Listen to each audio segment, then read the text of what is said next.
Hi, I'm Laura Grace Robles, birthday girl video artist.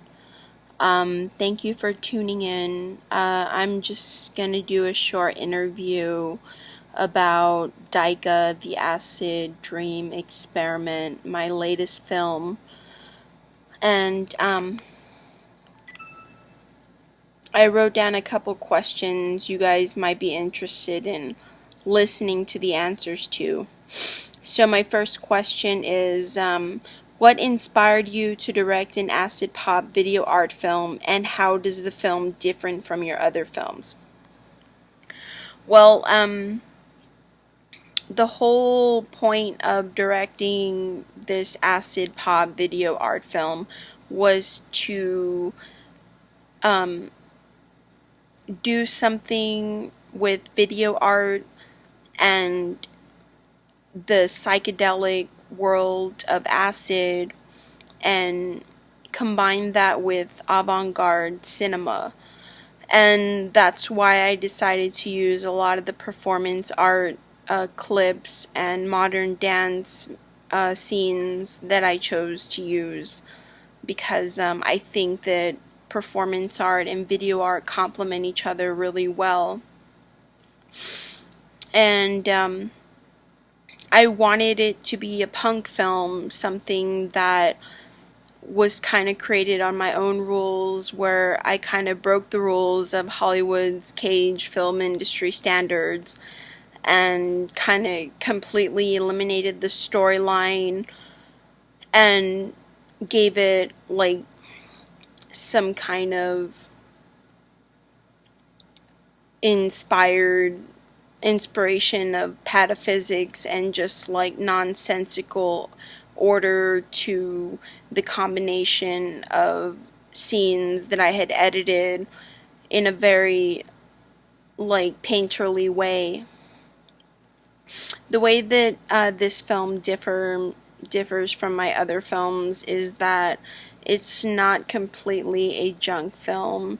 It's constructed upon the acid film manifesto that I wrote, and unlike my other acid films, it has representational imagery which I've abstracted with many effects. And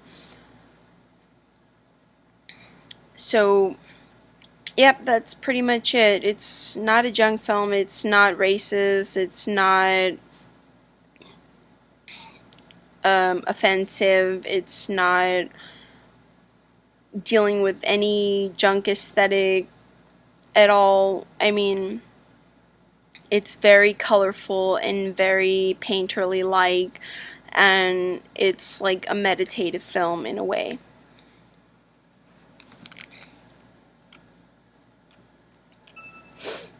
The second question that I chose to answer was, what did you want your audience to take from the film?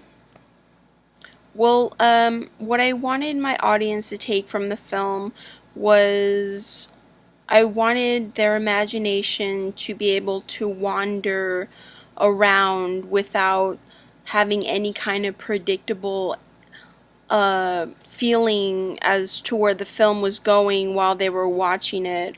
I wanted everything to be a surprise and like a repetitive looping of nostalgic occurrences, and I wanted it to be very like mesmerizing and very very easy to watch, and I wanted it to test the attention span. Next question.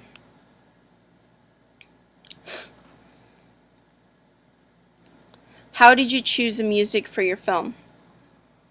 Well, basically I just reached out to my friends that were musicians from San Antonio, and I wanted to incorporate local music to promote the San Antonio local music scene, and Texas, of course. And I wanted to kind of take like chiptunes music and post-punk and electronic, psychedelic, avant-garde music, mostly like stuff that was electronic and made with a synthesizer, and stuff like that. I thought that that kind of music would complement the film really well.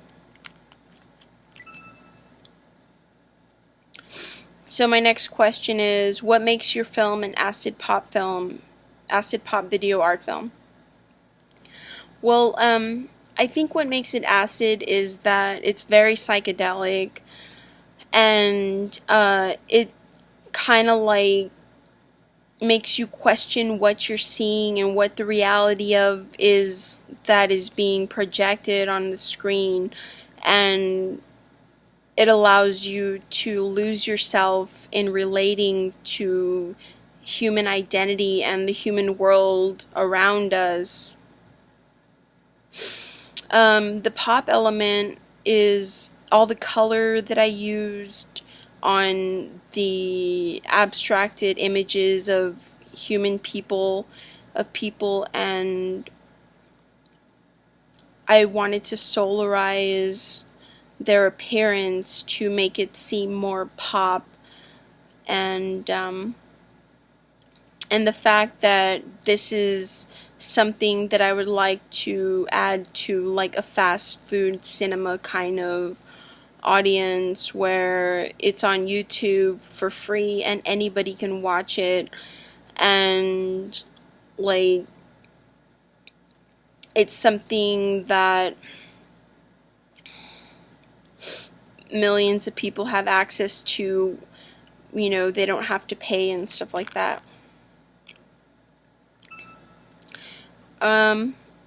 And what makes it a video art film is the fact that I've taken clips and scenes of performance art and moving imagery that projects colliding rainbows and colors that speak an X-ray of the sun, and how it's all digital filmmaking, and a lot of it was composed without using a camera. So a lot of the images are from my computer, which makes it, the video aspect of it, really interesting. Yeah. So here's the next question. Does your film resemble those of the new punk cinema era, and why?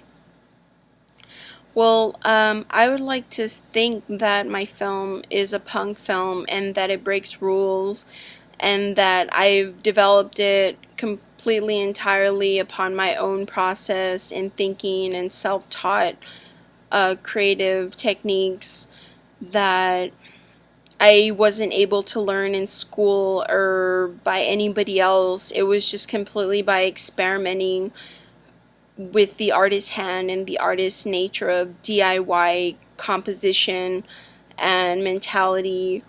So I really do think that it contributes to the new punk cinema movement in some sort of fashion.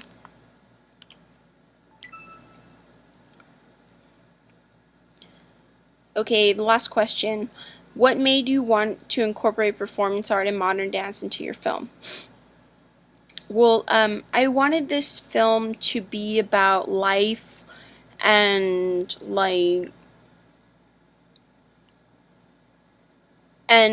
wanted to make you question the reoccurrences of the past, and how life is like a cycle repeating itself over and over again.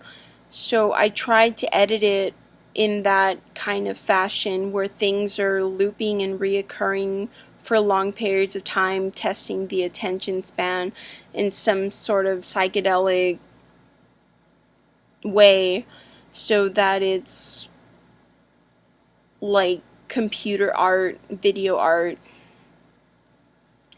But I fell in love with some performance art that I found on YouTube, and some modern dance clips of dancers dancing on YouTube, and I thought it would be interesting to use that footage and transcend it into my own kind of interpretation by masking its original state of being. So I took those those elements which I was inspired by, and I wanted to reference them in a very like artistic way so that it made more sense as an art film rather than just some cheesy acid film with random clips that don't make sense together. But I wanted it to be like a coloring book of excitement and fun